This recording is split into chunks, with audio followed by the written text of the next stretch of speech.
चलिए आई हम गाय कलाकार अनूप गिरी तमाम भोजपुरिया श्रोता समाज के दिल से प्रणाम करतानी और सबके बीच में फिर एगो अपन प्रस्तुति भेज रहल बानी। हमरा उम्मीद बा कि सबके पसंद आई। राकेश भैया पुरनका लोग एगो खिस्सा कहत रहे कि जैसन खइब अन्न वैसने होई मन। मन के शुद्धिकरण करे खातिर भोजन में भी शुद्धिकरण जरूरी बा। भाव हमारी यह रहता गीत के माध्यम से रह सबको सुनावता। कोहले पुरनका लोगवा अरे बतिया निमन हो जाला सबको अननियन मन हो जाला सबको।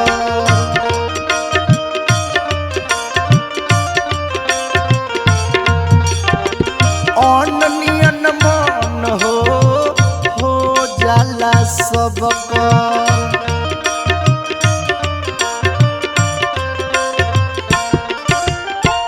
कहले पुरनका लोगवा बतिया निमन हो जाला सबको। अननियन मन हो जाला सबको।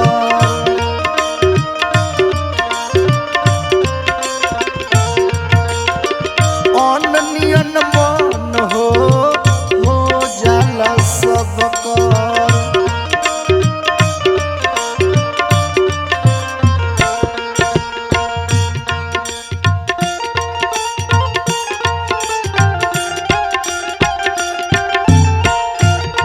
क्या बात है राकेश भैया, बना रही।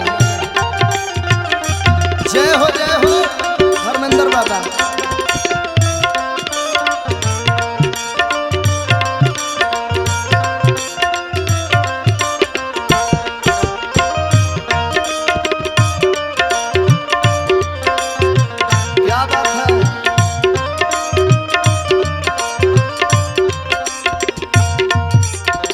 और का बबुआ कहेले पुरनका लोगवा बतिया निमन हो जाला सबकर अनियन मन हो। जैसन अन्न खइबा प्रभाव पड़ी।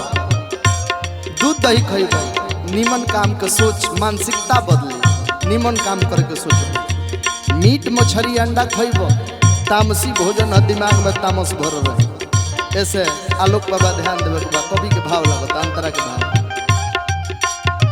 खइबा जे दही सही काम सब होई।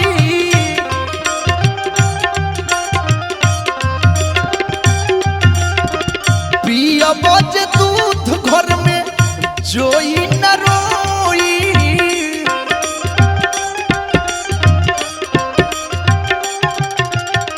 खइबा जे दही सही काम सब होई। पियबा जे दूध घर में जोई न रोई। ऋतुराज बबुआ पी के शराब नहीं, पी के शराब नहीं होई पर बचन हो जाला सबको।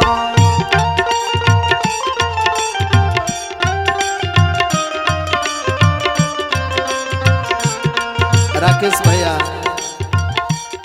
प्रवचन करता अगर वह प्रवचन करता नहीं आ शराब के सेवन कैले बने तो प्रवचन ना हो। शराब पियब काम खराबे हो। तो ऐसे प्रवचन करे खातिर भगवान के भजन करे खातिर भगवान के चिंतन करे खातिर सबसे पहले है आत्मा के शुद्धिकरण जरूरी बा। राकेश भैया पी के शराब नहीं होई प्रवचन हो जाला सबको। अननियन मन हो जाला सबको।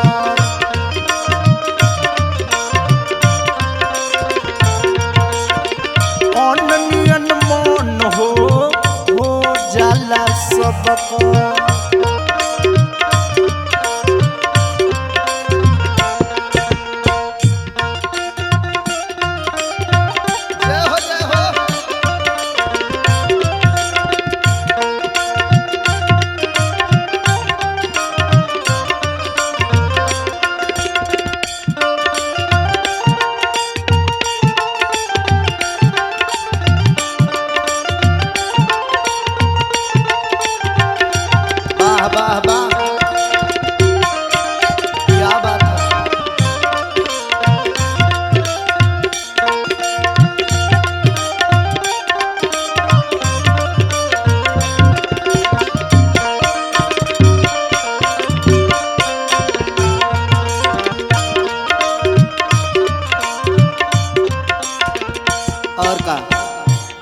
राकेश भैया गौर करे के बाद मीट सहित होला कहेला लोग हो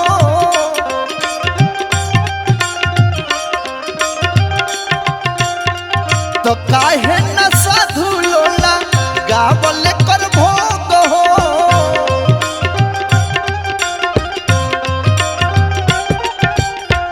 लोग कहेला अंडा खइबा प्रोटीन मिली, मुर्गा खइबा प्रोटीन मिली, खसी खइबा प्रोटीन मिली, लेकिन ना रौरा अपना प्रोटीन के चक्कर में कतने जीव के प्रोटीन ले ले तनी पर तनी विचार करे के बा। अगर ये शुद्ध रही तो एकर भोजन साधु संत लोग भी कैले बा, लेकिन वो लोग एकर भोजन ना कैले। लोग कहेला कि हीट होला, गर्मी होला, शरीर में एनर्जी दिले कि ना दूधो दही से शरीर में प्रोटीन मिलेला, दाल से भी शरीर में प्रोटीन मिलेला। राकेश भैया गौर करे के बाद मीट सहित होला कहेला लोग हो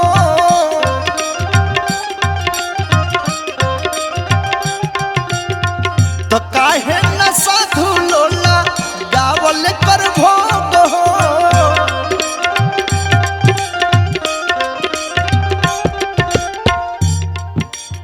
शुद्ध होई भोजन तो शुद्ध होई भोजन तो पूजई है चरण हो जाला सबको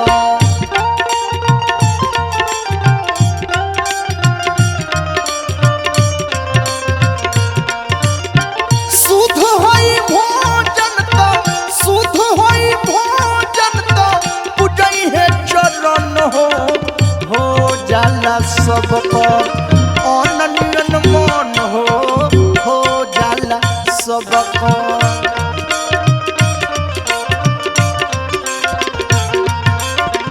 अनन्यन मन हो जाला सबको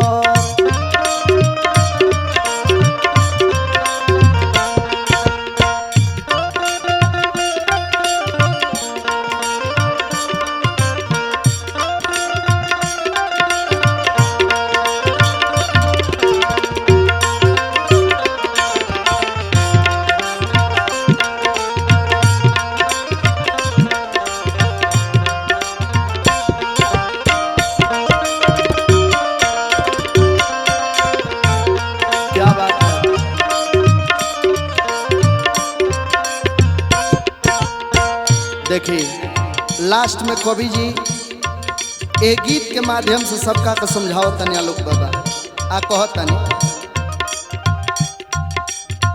दूर रही मुर्गा मछली के खान पान से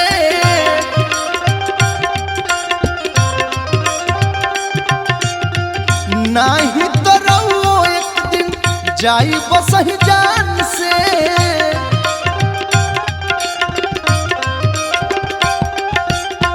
दूर रही मुर्गा मछली के खान पान से नहीं तो रौरो एक दिन जाई बसही जान से। लास्ट भाव राकेश भैया मन हट मंदिर में मन हट मंदिर में रहस भगवान हो जाला सबको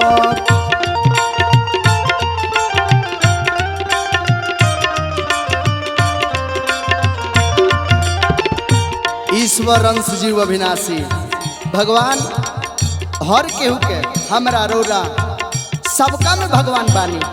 एह मन के मंदिर में वो प्रभु के स्थान बा आ एह मन के मंदिर में वहाँ के स्थान बा आ लगातार हमनी के ताड़ी हो तो दारू हो तो मुर्गा हो मछली हो एमे डालो तनी सो तो प्रभु के ऊपर एकर का प्रभाव पड़ी।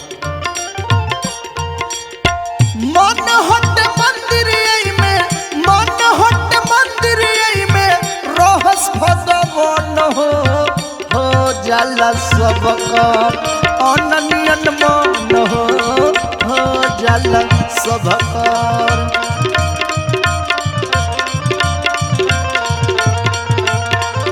अनन्यन मन हो जाला सबका अनन्यन मन हो जाला जाला सब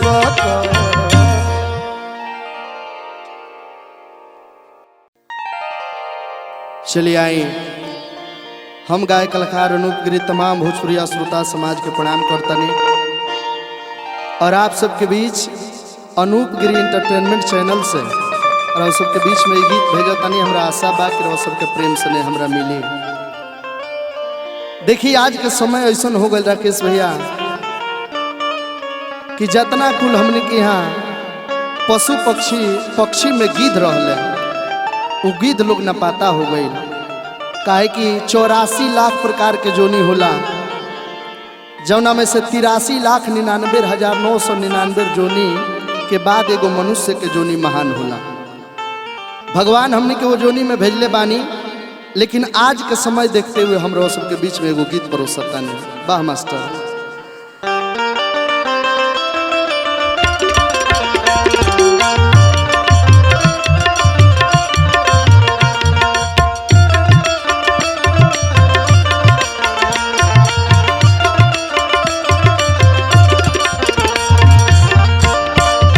जय हो जय हो।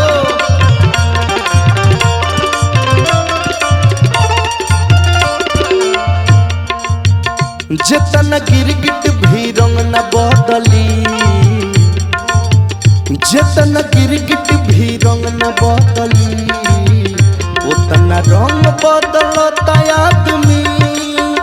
देख चिल गिद्ध न पाता भइल, देख चिल गिद्ध न पाता भइल, कहे कि गिद्ध हो गइल आदमी।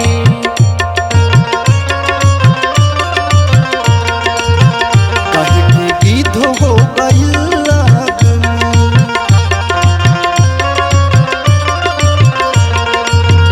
जितना गिरगिट भी रंग न बदली, उतना रंग बदलता आदमी। देख चिल गिद्ध न पाता भइल, देख चिल गिद्ध न पाता भइल, कहे कि गिद्ध हो गइल आदमी।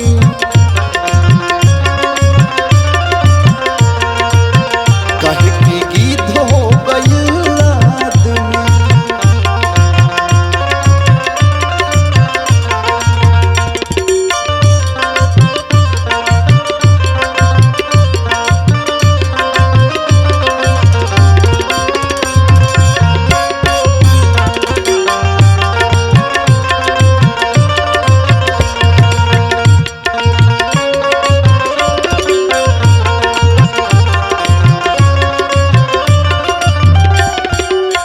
और का मास्टर गीत के अंतरा के भाव लागल। 184 में देखी भगवान जी आदमी के ही बनवनी महान जी।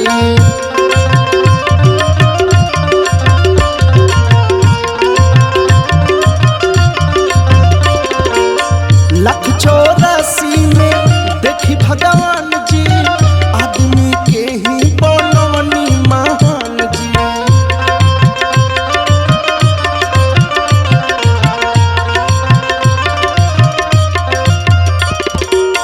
और का धर्मेंद्र बाबा ज्ञानी दानी स्वाभिमानी भी हो, ज्ञानी दानी स्वाभिमानी भी हो, अब गुमानी भइल आदमी। देख चिल गिद्ध न पाता भइल, देख चिल गिद्ध न पाता भइल, कहे कि गिद्ध हो गइल आदमी।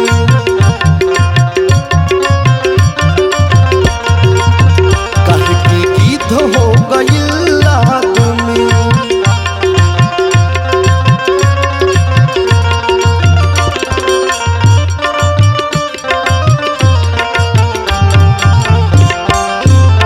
जय हो।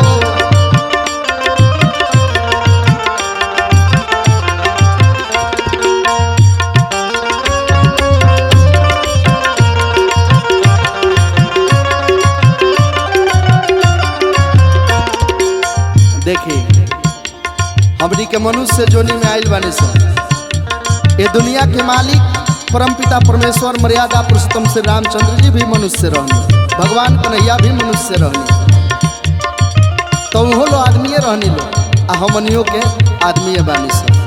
विचार करे एक बार ऋतुराज बबुआ विशेष करके रहुआ ध्यान दे। आदमी रहनी कृष्ण राम जी ई होलो हो राम रही माया सराम जी।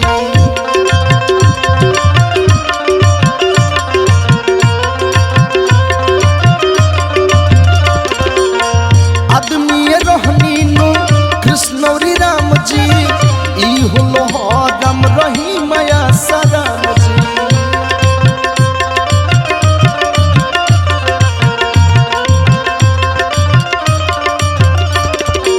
और कालोक बाबा सतकर्मी अधर्मी भी हो, सतकर्मी अधर्मी भी हो, अब कुकर्मी भइल आदमी देख चिल गिद न पाता भइल, देख चिल गिद न पाता भइल, कहे कि गिद्ध हो गइल आदमी।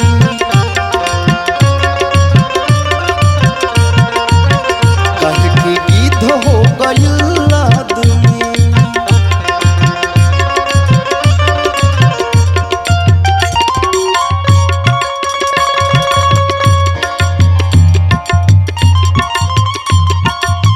बन रहा मास्टर मास्टर यह कलाकारी है राकेश भैया, क्या बात है।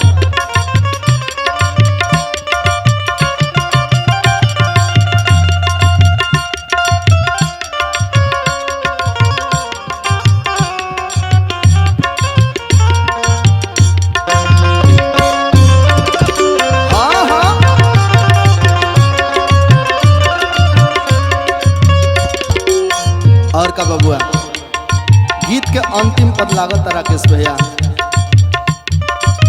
हमरे गुरु जी लिखता निकोना भाव में। बड़ी मुश्किल बाटे कोई पहचान जी, बड़े परेशान देखी वीरेंद्र चौहान जी।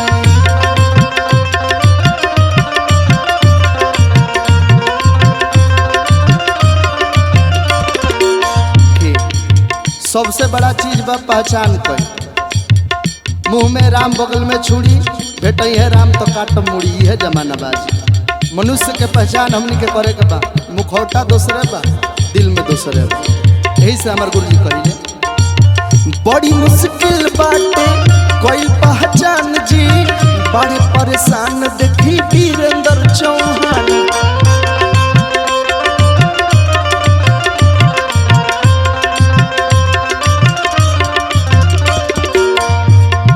और का बबुआ लिख न पाई है ये कवनो कवि, लिख न पाई है ये कवनो कवि, जितना छवि के भइल आदमी देख चिल गिद न पाता भइल, देख चिल गिद न पाता भइल, कहे कि गिद्ध हो गइल आदमी, कहे कि गिद्ध हो गइल आदमी, कहे कि गिद्ध हो गइल आदमी, कहे कि गिद्ध हो गइल आदमी, कहे कि गिद्ध हो गइल आदमी, कहे कि गिद्ध हो गइल आदमी।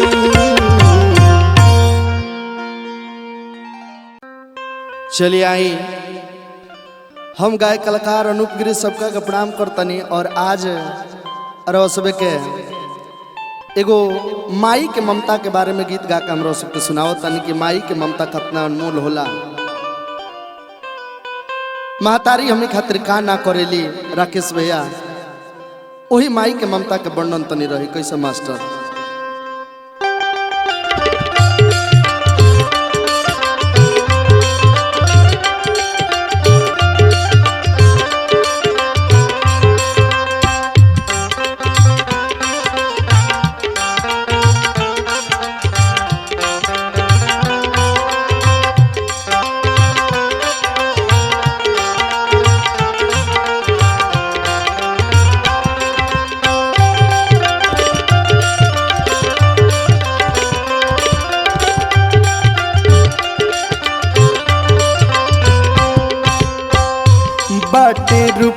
रुपिया तो हर चीज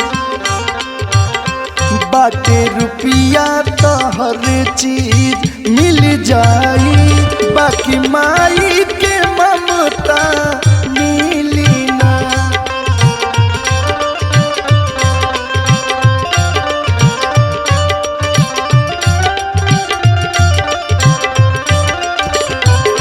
बाटे रुपिया तो हर चीज मिल जाई, बाकी माई के ममता मिली ना।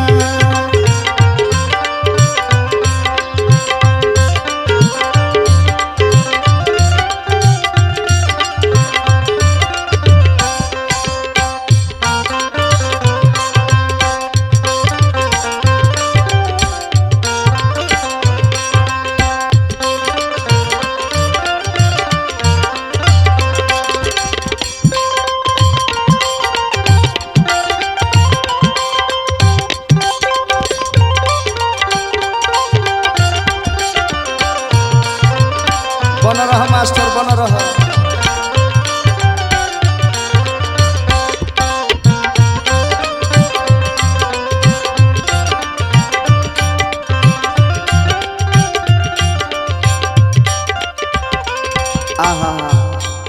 माई के ममता के बारे में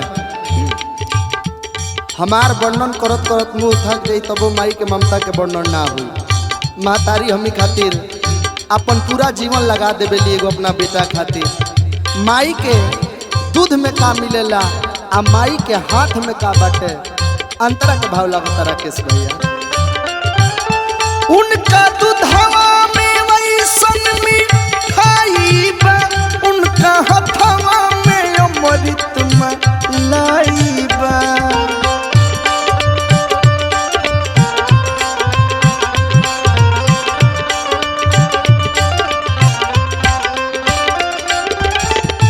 उनका दूधवा में वैसन मिठाई बा, उनका हथवा में अमृत मलाई बा। जेकरा सोझा हरी भी ये दुनिया के मालिक परम पिता परमेश्वर मर्यादा पुरुषोत्तम श्री रामचंद्र जी भी माई के सोझा झुक रहे, तो हम रवका बानी। जेकरा सोझा हरी भी झुक जाले, ओइसन क्षमता केहू में मिली ना।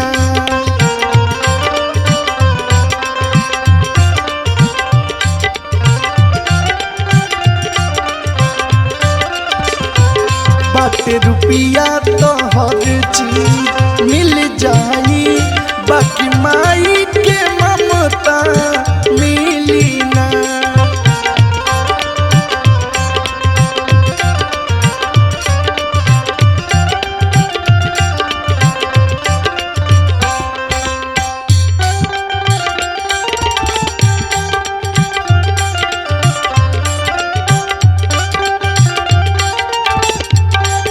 बना रहा मास्टर, बना रहा।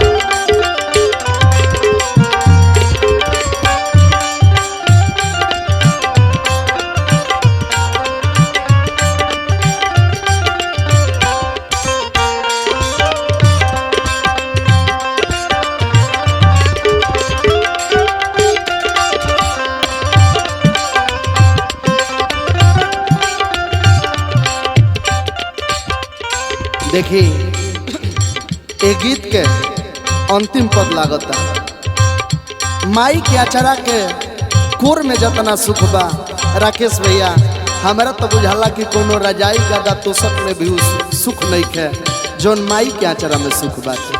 कभी यह बात के कैसे दर्शावता रे, भाव लागता राकेश भैया।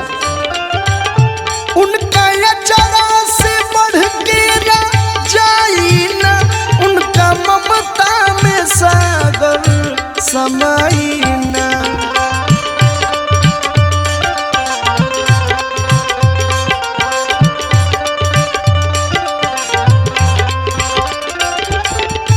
उनका अचारा से बढ़ के जाई ना, उनका ममता में सागर समाई ना। राकेश भैया जेकर डटला से जिंदगी, जेकर डटला से जिंदगी संवर जाला, ओकर बिना खुशी के फूल खिली ना।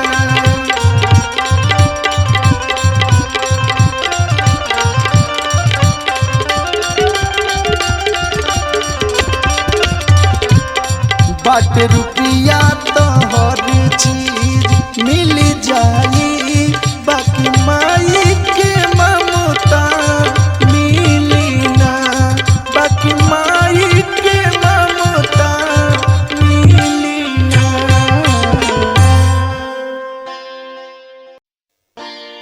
चलिए आई सब गौर करी। हम गाय कलाकार अनूप गिरी तमाम भोजपुरिया श्रोता समाज के आज जगदम्बा स्टूडियो चाणी बाजार के माध्यम से पूरे टीम के तरफ से रवा सबके हार्दिक स्वागत, दिल से अभिनंदन वंदन करतानी। और आज रवा सबके हम एगो सामाजिक गीत कहीं अच्छा है ये समय के बदलत देख के कवि जी कैसे कल्पना करतनी, कैसे लिखतनी, राकेश भैया भाव लगता।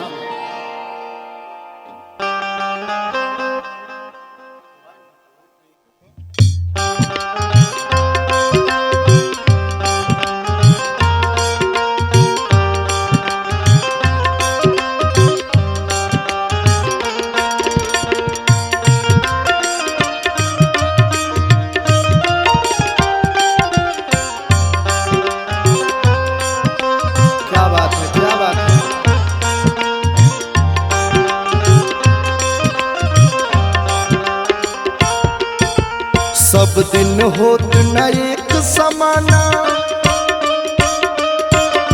सब दिन होत न एक समाना, काहे करे लगमा सबके नाच नचावे ए भैया, समय बड़ा बलवा, सबके नाच नचावे ए भैया, समय बड़ा बलवा।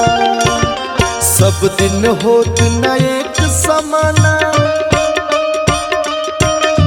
सब दिन होत न एक समाना, काहे करे लगमा सबके नाच नचावे ए भैया, समय बड़ा बलवा। सबके नाच नचावे ए भैया, समय बड़ा बलवा।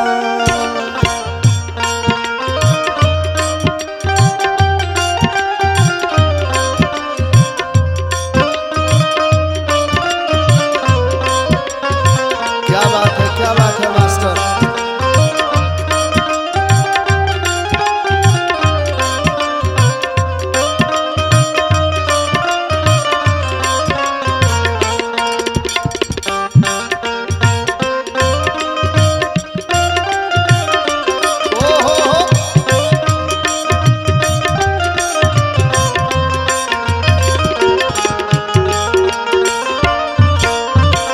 जय हो धर्मेंद्र बाबा, राजवंशी चाचा, क्या बात है।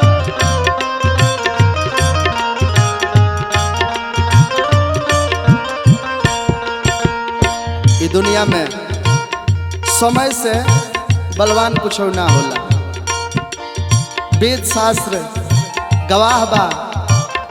बड़े बड़े भूख लोग समय के चक्र में फंस गए तो हम रवा का बानी। भाव लगता कवि जी लिखता है, राजमाता के कोई के मतिया मरल से गोदासी,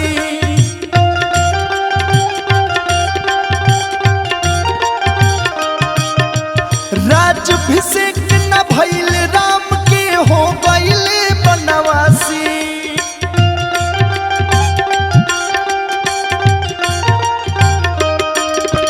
देर न लागल अवध नगर में छा गइले उदासी।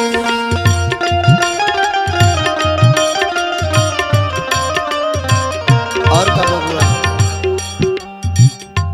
ये दुनिया के मालिक राम सिया बनवा के गईले, राम सिया बनवा के गईले, दशरथ के छूटल परा सबके नाच नचावे ए भैया समय बड़ा बलवान, सबके नाच नचावे ए भैया समय बड़ा बलवान। क्या बात है, क्या बात है धर्मेंद्र बाबा, बना रहे राकेश भैया।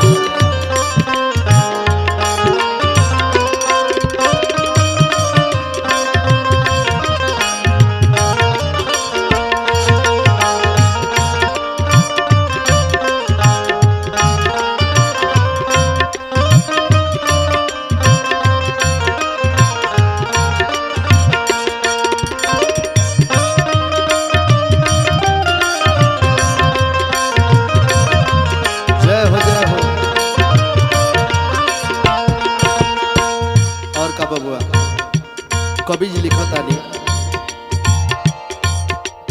राजा के रंग होते देखनी लोग सराई माने,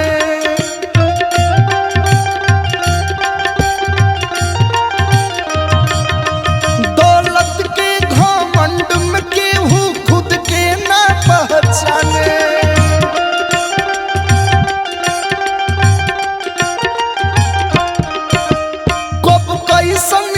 जाई समैया के न बतिया जाने।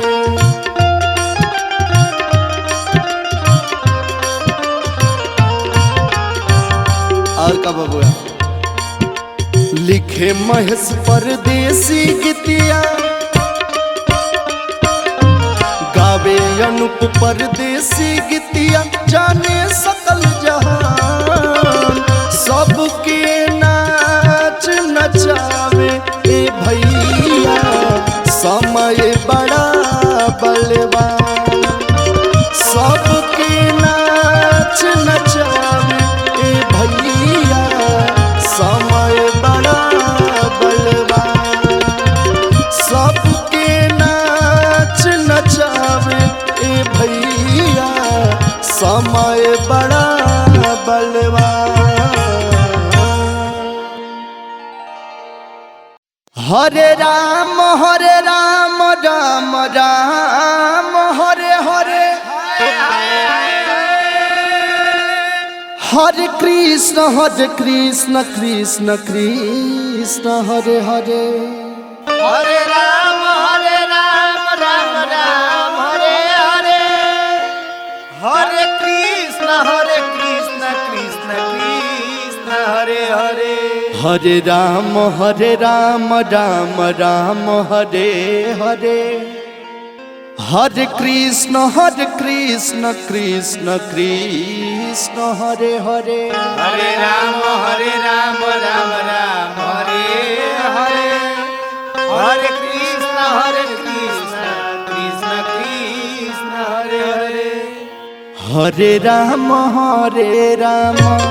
राम राम हरे हरे, हरे कृष्ण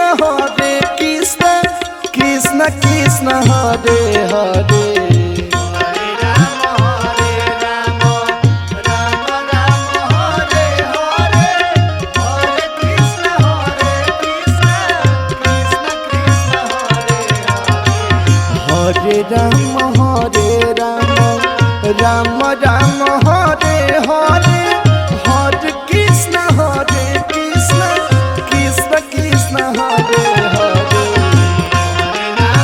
हरे राम राम राम हरे हरे, हरे कृष्ण कृष्ण कृष्ण हरे हरे, हरे राम राम हरे हरे, हरे कृष्ण कृष्ण कृष्ण हरे हरे, जय श्री कृष्ण।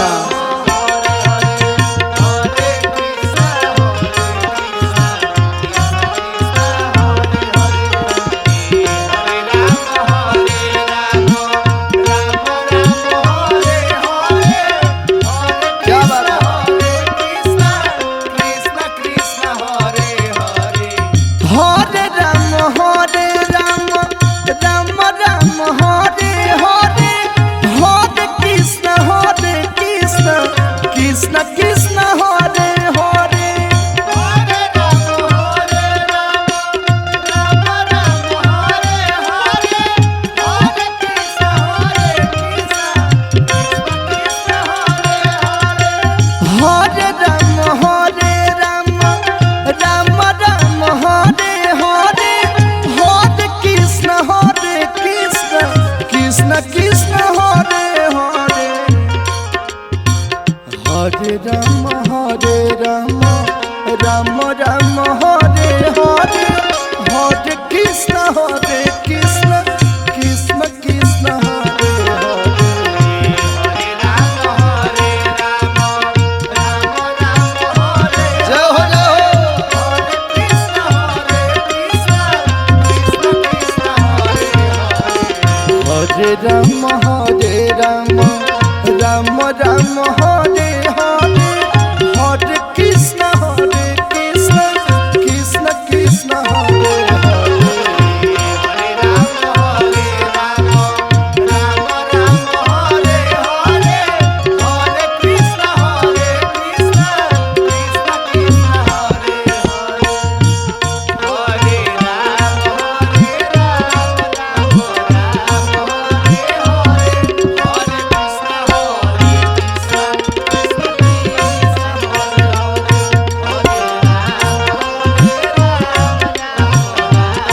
कृष्ण कृष्ण कृष्ण कृष्ण हरे हरे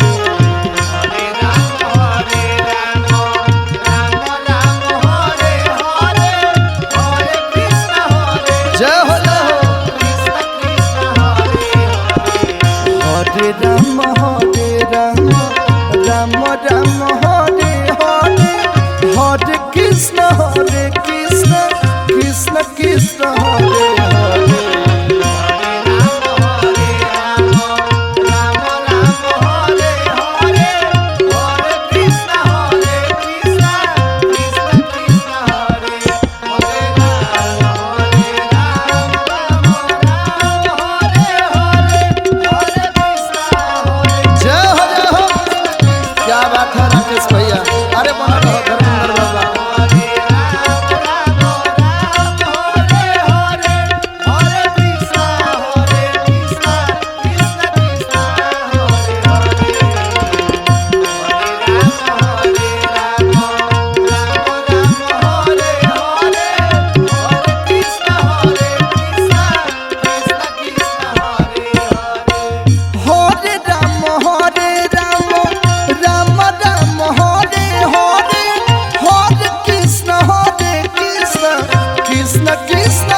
हरे हरे हरे राम राम राम हरे हरे हरे कृष्ण हरे